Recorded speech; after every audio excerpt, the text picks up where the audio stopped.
Hola, estamos desde el sindical hoy con compañero de líder sindical, ya será pues él quien se presente. ¿Cuál es tu nombre? ¿A qué organización sindical perteneces? ¿Qué más, Santiago? ¿Cómo estás? Un fraternal saludo para todos.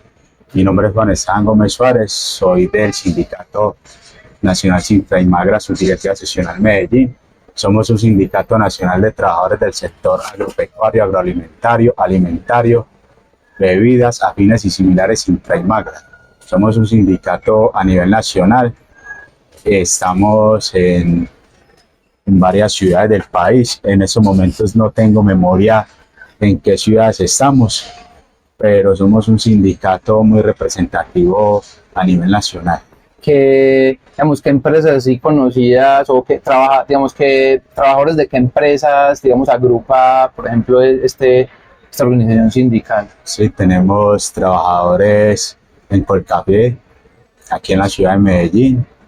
También en Proleche tenemos afiliados, en Parmalat tenemos afiliados en empresas como Llorean Jumbo. Tenemos afiliados también en empresas como el Operador Avícola, donde desafortunadamente hubo un suceso con un compañero que no era sindicalizado, pero era trabajador, y me imagino que esa persona también llevaba su alimento, su fuerza de trabajo, llevaba la alimentación a su familia, y eso realmente lo golpea a uno también como trabajador y como padre de familia que es. ¿Qué labor desempeñas dentro del sindicato Sintra y Magra? Sí, yo actualmente soy presidente. Ahorita el 7 de septiembre hicimos Asamblea General de Trabajadores para el cambio de junta. Fui nombrado como presidente por la Asamblea General. Es un rol que para mí es de mucha responsabilidad. Es un rol donde voy a tener muchos compromisos, pero feliz de estar ahí porque me tengo la confianza de que puedo hacer grandes cosas desde ese nuevo rol. Y no, pienso que la idea es seguir trabajando por los trabajadores y trabajadoras de la empresa Colcafé, sobre todo los sindicalizados. Pues ojalá a nuestra organización llegue más personas, que es lo que buscamos dentro de la empresa Colcafé, donde vendo mi fuerza laboral. Y yo creo que eso es lo que buscamos todos los sindicalistas, que cada vez más nuestras organizaciones sean más robustas en número de personas, pero también políticamente, ideológicamente, ¿cierto? Y en ese sentido, bueno, yo te quería preguntar, Juan, ¿cómo nace en vos, de manera personal, cómo nace esa idea de meterte al sindicato, de pronto una historia familiar o sea, ¿qué te lleva a tener lo que podemos llamar una conciencia de clase, esa visión de no solamente trabajar, sino ir más allá de eso? Pues a ver, dentro de mi familia hubieron personas sindicalizadas, no fueron directivos, pero sí lo hubieron. Es el caso de mi abuelo, que trabajó más de 37 años en Fabricato. Recuerdo por allá una huelga, yo tenía por ahí 5 o 6 años, donde se veía como esa unión no solamente de los trabajadores en sí, sino de la comunidad en general, que eran conscientes de que a través de esas luchas se lograban cosas que actualmente gozamos y tenemos derecho. Esas luchas, desafortunadamente, pues la conciencia de clase en el país se ha ido perdiendo. Entonces yo pienso que de alguna otra manera ahí medio empezó a nacer la semilla.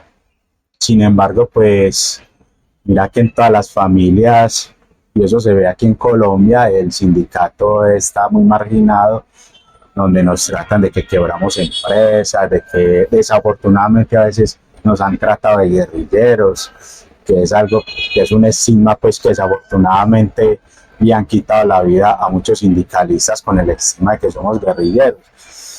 Y sin embargo, mira que en la casa, como eran muy conservadores, pues no eran muy afines como a estos temas.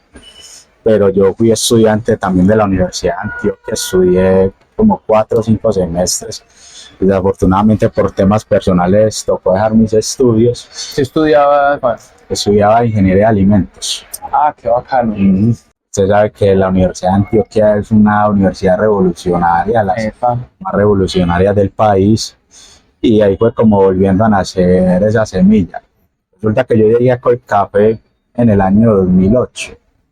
Yo llegué a Colcafé y recuerdo que allá me recibió un señor de nombre Don Rodrigo. Ahí en el aseo, yo empecé a hacer aseo en Colcafé. Y bueno, la primera pregunta que yo le digo, le hago al compañero es, "Ve, aquí hay sindicatos".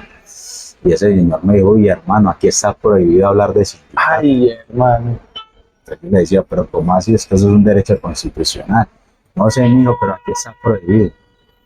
Bueno, sin embargo, pues no le volví a tocar el tema. La cosa quedó así. Obviamente, pues allá toda la vida ha existido la figura, o desde que yo tengo memoria ya ha existido la figura del pacto colectivo. Ok. Y por allá, en el año por ahí 2016, el sindicalismo en Colcafé empezó en la ciudad de Bogotá. O sea, cuando tú entraste no había, o sea, todos esos años del 2018 al 2010, 2008 al 2016, no había sindicato.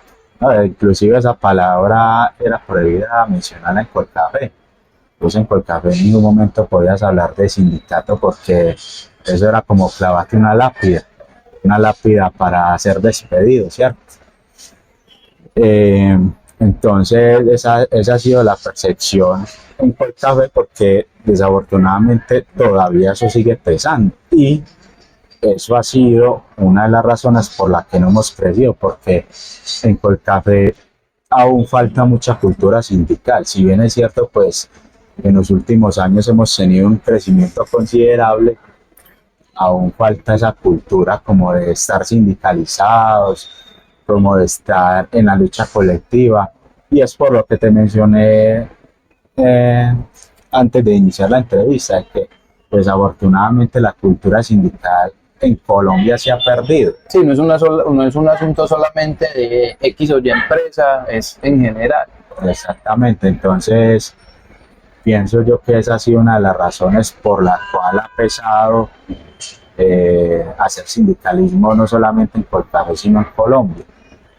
Esa ha sido una. Y las otras razones, que hoy en día pues muchos trabajadores son a contrato fijo, son contratos de hora y labor, son contratos tercerizados, que desafortunadamente compañeros para conservar su empleo, pues simple y llanamente no se sindicaliza por el temor de que sean despedidos por el patrón. Claro, si no tienen unas garantías, es difícil a veces lograr Sí, que los compañeros pues tomen ese paso. Bueno, sin embargo, pues decías que han venido teniendo pues un crecimiento importante, y en ese sentido, ¿a qué crees que se debe ese crecimiento, cierto? ¿Qué han venido haciendo? ¿Qué, qué ven que ha funcionado? Porque a veces en diálogos con muchos sindicalistas, el panorama, digamos que más o menos es el mismo, ¿cierto? Saberome Santiago, una de las razones principalmente yo creo que ha sido el trabajo de nosotros como directivos. Yo creo que la gente empieza a notar ese trabajo y empieza a concientizarse. Si bien es cierto, no es como el peso mayor sí ha sido la llegada de los Gilinski al grupo Nutresa, en este caso Colcafé, que es una filial del grupo, donde estos señores desafortunadamente empezaron a meter terror con los despidos masivos que hay. Ahorita vos puedes ver en las empresas del grupo Nutresa cuando cerraron a Ricarrondo, en Cauca, Tropical Coffee en Santa Marta.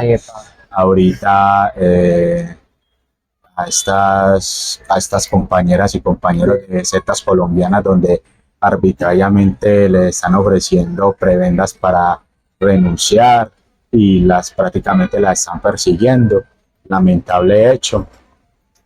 Y yo creo que ese ha sido pues como una de las razones, el temor de la gente al perder sus puestos, el sindicato, pues yo creo que de alguna otra manera como esa, digámoslo así, como esa tranquilidad que pueda servir como protección, ¿cierto? Sin embargo, pues el trabajo también se ha visto, yo creo que los directivos que en Colcafé y en Proleche son personas muy trabajadoras, muy dedicadas a esto, y no solamente dentro del sindicato, yo creo que dentro de la empresa como tal damos buen ejemplo de ser buenos trabajadores, y yo creo que eso se refleja para que la gente se sindicalice y vea también las cosas que están sucediendo al interior del grupo, que desafortunadamente pues hoy por hoy estamos viviendo en una zozobra con estos señores que no les interesa sino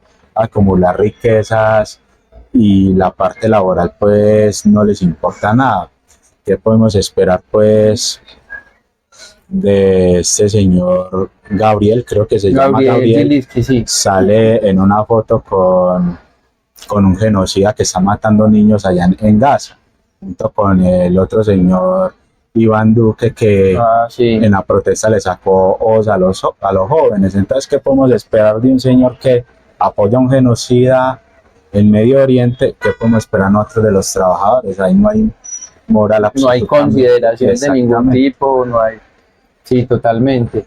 Y digamos, en ese sentido, ¿cuál ha sido como el clamor de los trabajadores? Es decir, se acercan a ustedes, van y les cuentan, ¿qué dice la gente como tal en el grupo Nutresa? O sea, ¿qué han visto ustedes? ¿Cuáles han sido las reacciones de los trabajadores? Mira, pues quería llegar a este tema, y empezando que actualmente pues nosotros en Colcafé tenemos un conflicto laboral con la empresa.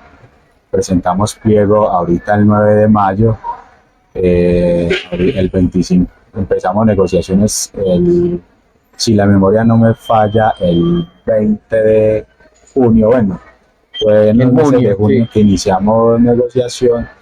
Posteriormente no llegamos a ningún acuerdo con la empresa.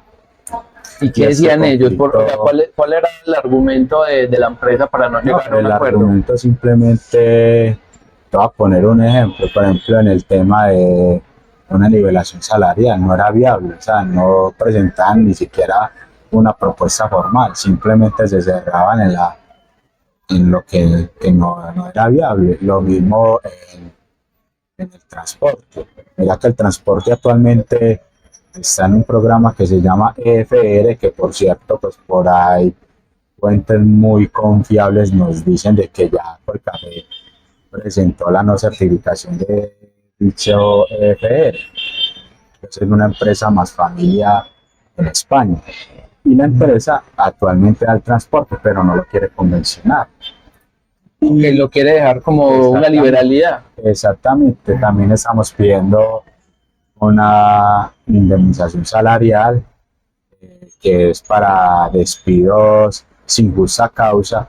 Si bien es cierto, yo sé que muchas organizaciones están en contra de eso, pero ahora nosotros, con el temor de que estos señores en algún momento pues, nos despidan, es mejor salir con algo que sin nada, ¿cierto? Esa es otra de las cosas que solicitamos en nuestro justo pliego, y que la empresa desafortunadamente no hizo ningún ofrecimiento sobre lo que nosotros estamos pidiendo. El único ofrecimiento que hizo la empresa fue sobre lo que tenemos convencionado. Si realmente fueron unos valores, y me disculpa la expresión, no sé si podrá decir muy paupérrimos. O sea, era lo que yo estaba pues prácticamente. Exactamente, entonces vimos que la empresa no tenía voluntad de negociar, porque realmente los ofrecimientos eran nefastos, donde esos ofrecimientos no llenaban nuestras expectativas, y decidimos pues mutuamente pararnos en la mesa, porque no íbamos a llegar a ninguna parte. Posteriormente hicimos el ejercicio de votar huelga o tribunal. Pues como no logramos el umbral, entonces automáticamente el conflicto pasó a tribunal, ratificado en una Asamblea General de Trabajadores el 3 de agosto, y nombrando pues al árbitro, que es el que nos va a representar en esta lucha. Entonces creo que los trabajadores de Colcafé y las trabajadoras se han sentido identificadas con este pliego porque es un pliego que ha sido pensado, si bien es cierto, para los sindicalizados, también para los no sindicalizados. Y la idea es que la gente se afilie y nos empiecen a apoyar masivamente porque la empresa solo dice de que nosotros queremos son prebendas sindicales, ¿no? Nosotros no nos paramos en la mesa porque no nos ofrecían más, digámoslo así, más auxilios sindicales o más permisos sindicales. Si bien es cierto, nosotros los permisos los necesitamos para trabajar, que eso es otra dificultad que actualmente estamos viviendo en la empresa que pronto más adelante contaré, pero que realmente los puntos bandera de nosotros era pensando en la base y pensando en los trabajadores de Colcafé y las trabajadoras obviamente. Ok, sí, el horizonte más que todo la base y claro, bueno, pues obviamente sí, entiendo por qué de pronto puedan decir que son prebendas sindicales, porque a veces también es parte de la narrativa que es junto con acaban empresas, junto con es que son malos trabajadores. La narrativa falsa es, no, es que los directivos son los que solamente quieren plata y permisos y nada más. Muchas veces es esa narrativa también una narrativa mentirosa que, que exponen tristemente muchas empresas. Claro, sí. Entonces, sí, hombre, Santiago, yo creo que de igual manera nosotros seguimos en pie de lucha. ¿Cuál es el siguiente paso? No, pues el siguiente paso es esperar que el tribunal se pronuncie. Ya, pues por fortuna, ya salió la resolución para reunir los dos árbitros. Ahorita, el 16 de septiembre, va a haber el sorteo para nombrar el tercer árbitro, pues aunque ninguna de las dos partes se puso en acuerdo. Esperamos y ojalá pues el árbitro que sea sorteado sea garantista, que sea garantista, que sea una persona, digámoslo, neutral, que simplemente mire las cosas como son, de que la empresa Colcafé goza de muy buena salud financiera, no es una empresa que se va a quebrar por darnos lo que estamos solicitando porque se hizo un buen estudio económico y la empresa, o creo no, la empresa está en condiciones de darnos mínimamente lo que nosotros estamos solicitando, de que estas riquezas que nosotros le damos a ellos sean retribuidas de una mejor manera. Eso es lo que nosotros estamos esperando y bueno, pues la idea es seguir en pie de lucha, puesto a que ahorita nos están negando el auxilio de gafas y de lentes. Ese no está convencionado. Sí está convencionado, pero la empresa habla de unos términos en el tiempo y ellos se están basando en una jurisprudencia que desafortunadamente pues ahí nos tienen bloqueados. Sin embargo, pues seguimos dando la lucha, ya pusimos las denuncias pertinentes porque no nos parece, porque en ese orden de ideas, pues el pacto colectivo quedó por encima de la convención colectiva.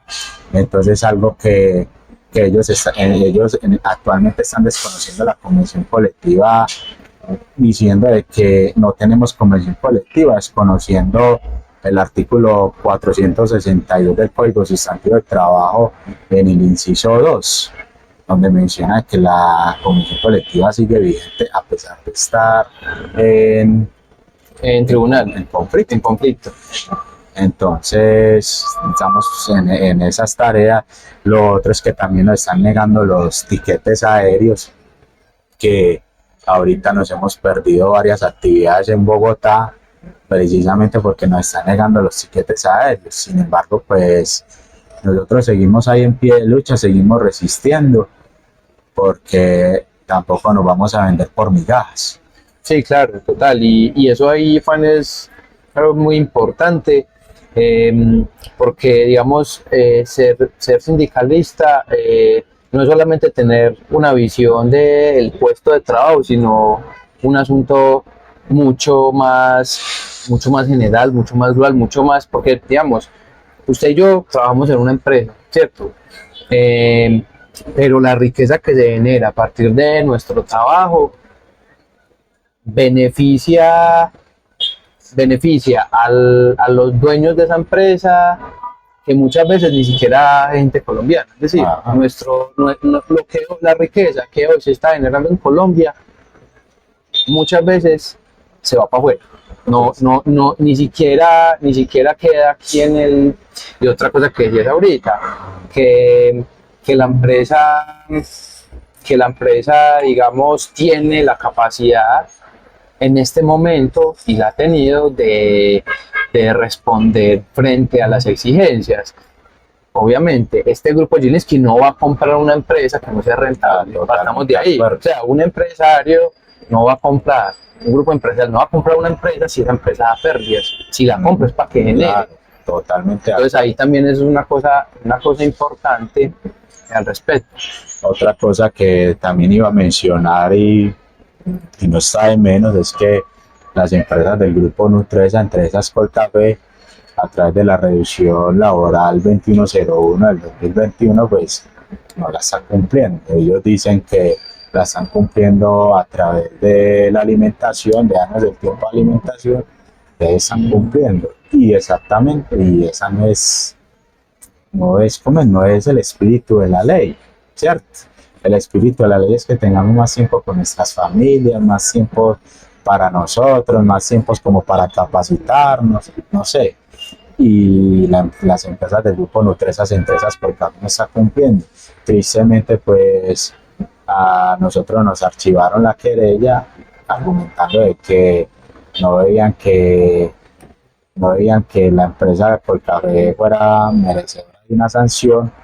Ya pues interpusimos el recurso de apelación, estamos esperando que sale la apelación porque la inspectora encargada del caso, pues lo digo con mucho respeto, no se tomó el trabajo de investigar, de ir allá, de quizás llamar a algunos de los directivos, entender como la problemática, sino que sacó un fallo a consideración de ella y pensamos que fue injusto ese fallo, de que no se haya tenido pues en cuenta lo que se vive en Colcafé, y que desafortunadamente pues esto tampoco tiene muy contento a las trabajadoras y trabajadores de la empresa Colcafé. Y mira que eso se vive en todo el grupo Nutresa. Ahorita no le salió el fallo del Ministerio de Trabajo a favor.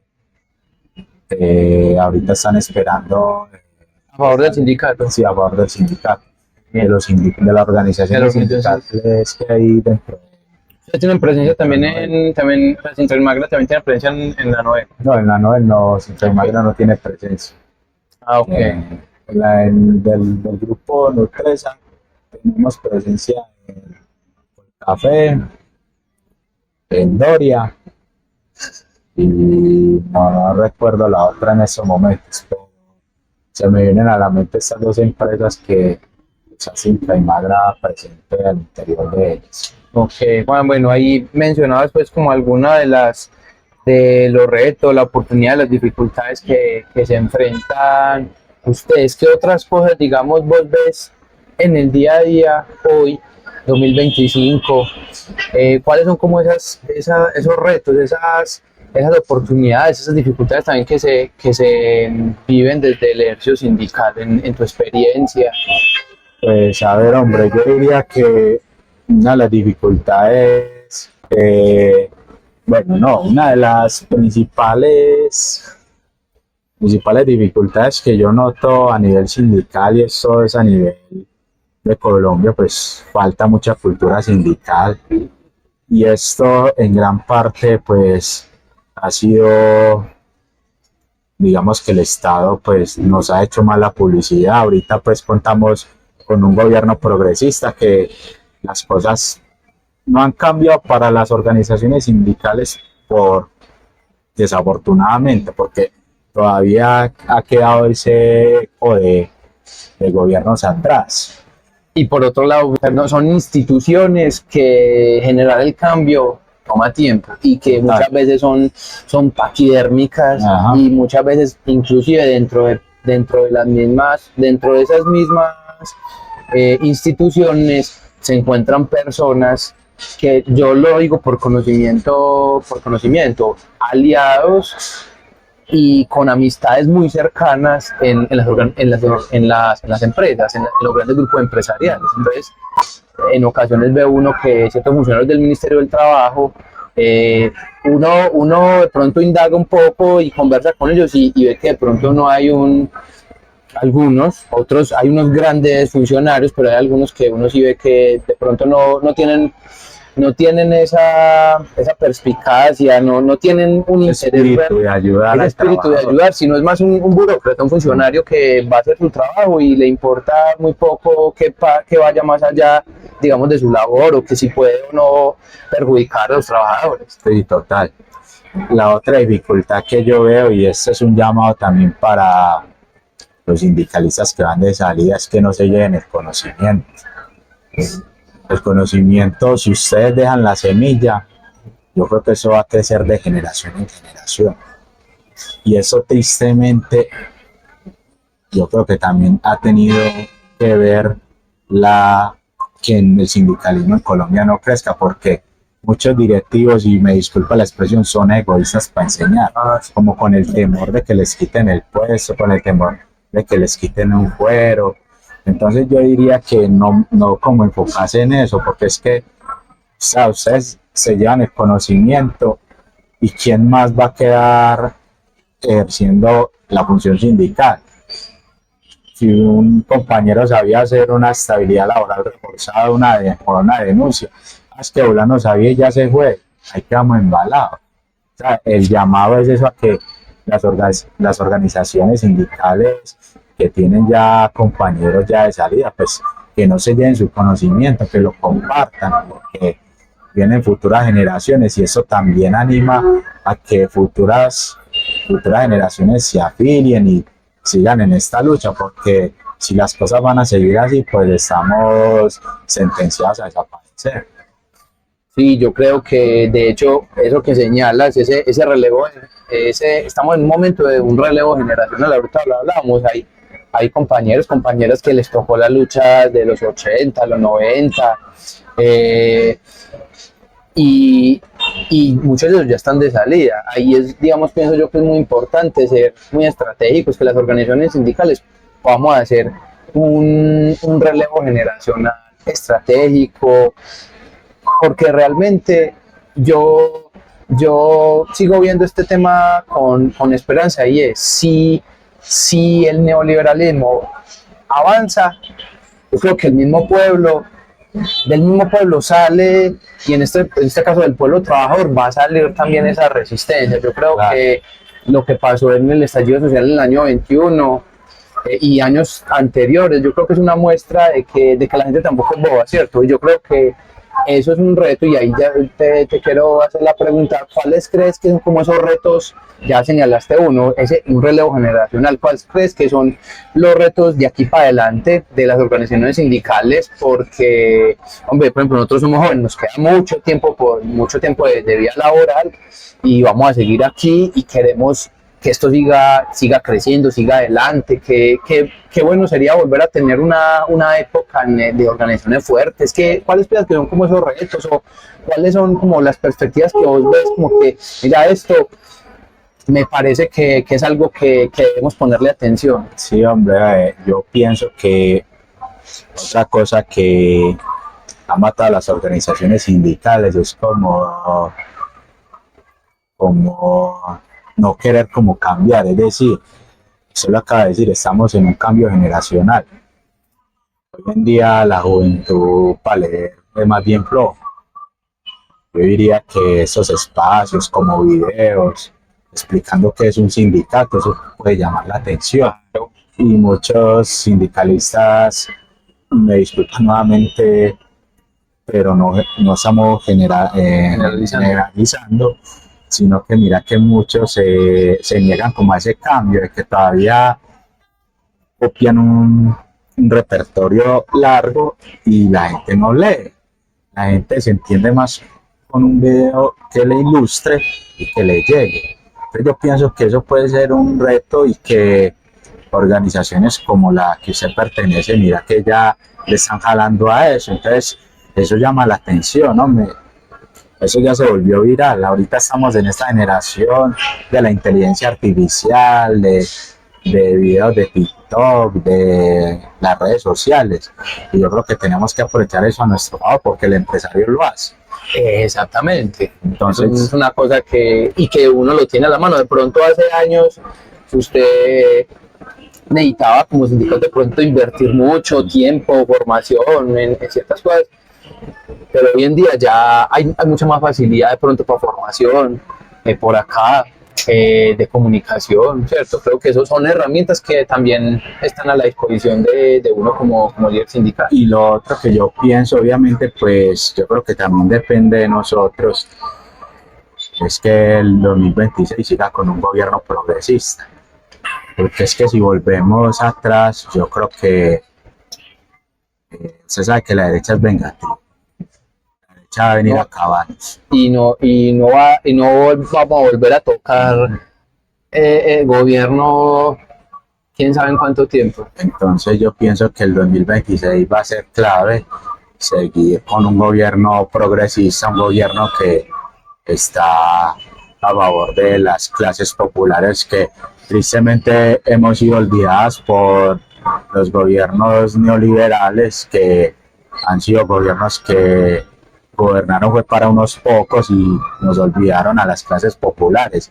Y ahorita que tenemos un gobierno que está gobernando para las clases populares, yo creería que tenemos que seguir por este camino, porque si llega un gobierno de derecha, créame que nos acaba, porque la derecha es vengativa. Sí, es claro que con un gobierno progresista, un gobierno de izquierda, ojalá, las cosas iban a ir mejor para la clase trabajadora. Sí, claro, total, y no solamente para la clase trabajadora, las clases populares, el campesino, las amas de casa. Mira que ahorita la reforma pensional también estaba descontando semanas para las madres cabezas de familia, algo que me parece muy bonito, que a las mamás de nosotros Claro. se les contribuya esa hermosa labor que desafortunadamente no ha sido muy olvidada. Muy olvidada. Y que ese gobierno, mira que también ha pensado en eso, y que personajes como esta señora, que no la voy a nombrar, me mandan una reforma pensional. O sea, le pagan 50 millones de pesos, pero a ella no le parece que un anciano reciba mensualmente 225.000 pesos. Exactamente. Bueno, ya hemos hablado pues como de unos temas interesantes, muy importantes, Juan, y yo, digamos, quisiera preguntarte ya para terminar, preguntarte como para vos hacerte pues como algunas preguntas para vos, digamos, ¿qué significa la conciencia de clase y por qué es importante? Pues Santiago, la conciencia de clase, pues es saber dónde estamos parados. Nosotros no somos clase media, nosotros somos clase trabajadora. Y yo creo que de ahí parte la conciencia de clase, ¿cierto? O sea, mucha gente que porque trabaja con aire acondicionado, que porque gana 5 millones porque tiene un carrito que lo está pagando. Exactamente, entonces creen que ya dejaron de ser trabajadores, o sea, se perdió la conciencia de clase. Ellos, la conciencia de clase es esa. O sea, si a vos se despiden el día de mañana y por ese salario vos ya no tenés la misma vida que tenías, pues vos sos trabajador. Depende del salario. La conciencia de clase. La conciencia de clase también es ponerse en los zapatos del otro.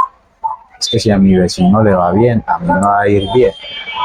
Esa es la conciencia de clase, no ese individualismo por el cual nos ha ido enseñando el neoliberalismo, de que si usted fracasa es porque usted quiso. Sálvese quien pueda, y si usted le va mal es porque no fue lo suficientemente creativo, no fue lo suficientemente inteligente o no quiso. También es peor, ¿sí? que usted es pobre porque quiere. Exactamente, entonces yo digo que la conciencia de clase se ha perdido, y con la juventud hay que volverla a recuperar, porque es que quien no conoce su historia está condenado a repetirla. Hoy en día nosotros gozamos de unas vacaciones, de unas primas salariales, gozamos también de muchas cosas que afortunadamente, Subsidio de transporte. exactamente, que hoy en día lo vemos como tan, o sea, lo vemos como tan normal, como que siempre fue así. Exactamente, pues creemos que nunca van a necesitar ver las luchas, porque desafortunadamente lo que ellos no saben es que eso costó sangre, eso costó viudas, eso costó huérfanos, y que hoy en día afortunadamente a esos héroes como María Cano, como Betsabe Espinal en Bello, mujeres valerosas y luchadoras y muchos más, hoy gozamos de que trabajamos 8 horas, hoy gozamos de unas vacaciones